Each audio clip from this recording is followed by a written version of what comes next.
Gustong malaman ni Pangulong Duterte kung bakit tinanggal ang rape at plunder sa listahan ng mga krimeng posibleng parusahan ng bitay sa ilalim ng House version ng Death Penalty Bill. Sinabi rin ng Pangulo na may mga itinalaga siya sa gobyerno na kanya raw sisibakin dahil sa katiwalian. Live mula sa bayan ng Opol sa Misamis Oriental, may report si Joseph Morong. Joseph? Jessica, yan nga yung gusto mangyari ni Pangulong Duterte, no? Gusto niyang aralin kung bakit tinanggal ng Kongreso yung plunder sa listahan ng mga krimen na pwedeng parusahan ng bitay. Lalo pa na alam naman natin na nanalo itong si Pangulong Duterte on an anti-corruption platform. At kamakailan nga lamang ay may sinibak pa siya ng isang malapit na kaibigan dahil sa alingas-ngas sa korupsyon. Ngayon lamang din daw nalaman ni Pangulong Rodrigo Duterte na may tinanggal na krimen sa listahan ng mga pwedeng parusahan ng bitay sa Death Penalty Bill na nakalusot sa second reading sa Kamara. Sa isang ambush interview sa Cagayan de Oro City, sabi ng Pangulo, kasuklam-suklam na krimen ng rape, kaya gusto niya malaman kung bakit tinanggal ito. Ganun din ang pagtatanggal ng plunder. Sa amended version sa Kamara, tanging drug-related cases lamang ang pwedeng parusahan ng bitay. I said it's stop corruption, but I did not say that I'm going to kill the plunderer. That was what was in my mind was that corruption will stop, and it will stop. Sinabi ko sa inyo, hintuin ko yan. So in the coming days, I'm going to fire additional people whom I have appointed. Tinitimbang daw ng Pangulo ang issue dahil tinuturing na kinatawan ng taong bayan ang mga mambabatas. Muli namang ipinagtanggol ng Pangulo ang kanyang kampanya kontra droga. Bakit daw niya papansinin na nasa 7,000 napatay sa operasyon ngayong may 3 hanggang 4 na milyong drug addicts pa? Sinong managot dito? Human rights.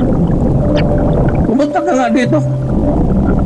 Pinapasagot mo ako. I never denied that I ordered the operation. I declared war. War na yan. Bakit nila? It's legitimate. Bakit? Masama ba sabing papatay ako ng tao para sa bayan ko?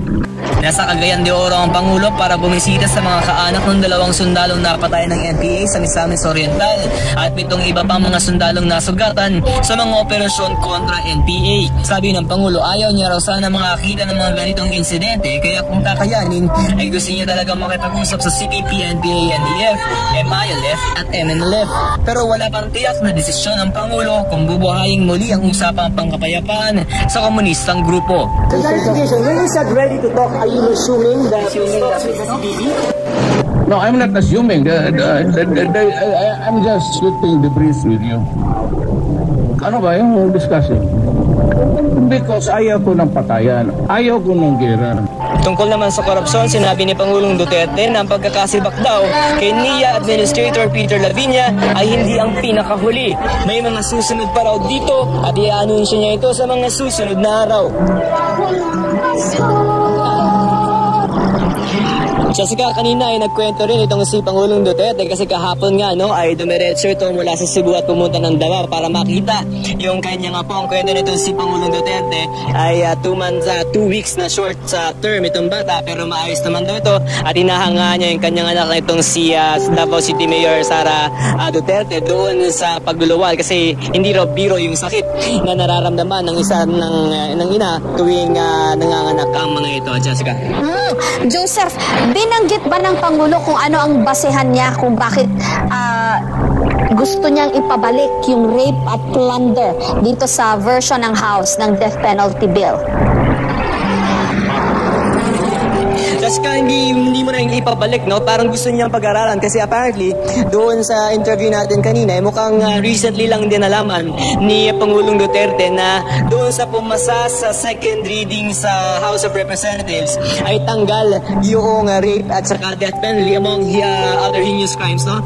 Na hindi na pwedeng parusahan ng death penalty. Sabi niya, tinitimbang niya yan kasi ang sa ating gobyerno kasi kinatawan ng taong bayan yung mga kongresista kongresista. At ang assumption mo is kung gusto ng mga kongresista to, ay gusto to ng mga tao na kanilang nire-represent.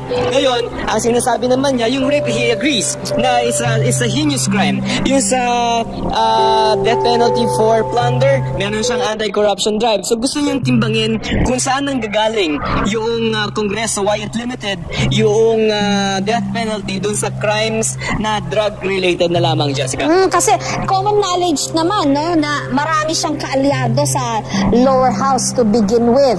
Bakit kasi wala yung crimes na yon, no? Plunder pa naman at saka rape doon sa kanilang version? Bakit hindi na i-inform ba ang Pangulo nung umpisa na ifa-file nila ito, na itong dalawang crimes na ito na mabibigat, in-exclude nila? Why did they come up with that version without consulting the President? Parang ganun ang lumalabas ngayon, Joseph. Correct. It appears so, Jessica, kasi from the statement of the President kanina, ay mukhang bagong development, bagong balita sa kanya yan, na tinanggal na nga yung at least ang dalawa na yan, yung rape and plunder, dun sa mga punishable by death. But I think the President is giving the House of Representatives the benefit of the doubt na ang assumption niya, the way from where he's coming from is kung gusto yan ng mga kongresista ay baka malamang baka yan yung gusto ng taong bayan. So mukhang pag-aaral din na pa rin itong si Pangulong Duterte kung nasa tamang direksyon ba itong House of Representatives, kasi medyo malayo-layo pa rin naman yung lalakarin itong death penalty bill, no? Kasi nasa House pa yan, aakyat pa yan ng Senado, and assuming ganyan yung mabas na version doon sa final Republic Act, ay kipresidente pa rin naman yan babagsak kung bibirmahan niya yan into a law o kanyang i-veto at hindi niya sasangayunan yung Senate at saka sa House. So mahaba-haba pa rin naman na nakaran para dito sa death penalty bill, but malaki rin nga yung shift na ginawa nitong ating Kamara as far as treating certain crimes are concerned, Jessica. At kung the President will have his way, mukhang hahaba pa yung proseso, dahil kung gusto niyang ibalik yung dalawang krimen na yon, dapat magsimula pa rin sa lower house ulit yung proseso, di ba? Gayong pasado na ito ng second reading kung may gustong i-revise ang Pangulo, gusto niya idagdag yung rape at yung plunder, hahaba palalo, di ba, Joseph? Okay, maybe they will return to square one kung halimbawang hindi may communicate dito kay Pangulo na talagang porsigido itong House of Representatives at ng ating Senado to pursue this track, na better na ngayon siguro malaman ng House of Representatives natin na the President might have a different opinion or position as far as those two crimes are concerned, Jessica. In the meantime, sa kanya na mismo nang galing itong dating ni Administrator Peter Lavinia ay sinibak.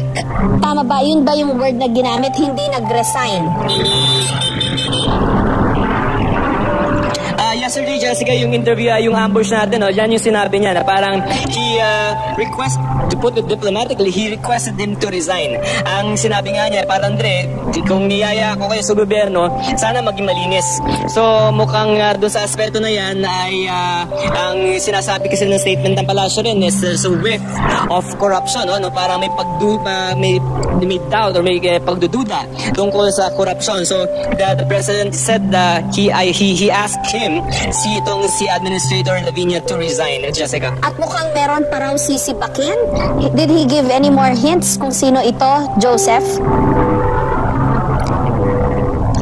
No hints, but in the past, Jessica, remember, meron pa tayong pending na pagsisibak doon sa ERC. Kasi di ba merong isang insidente dyan, and I think we were in Peru when he announced before he went back to the Philippines na sinibak niya buong ahensya, pero alam naman natin na kinocontest ng ilang mga officials ng ERC.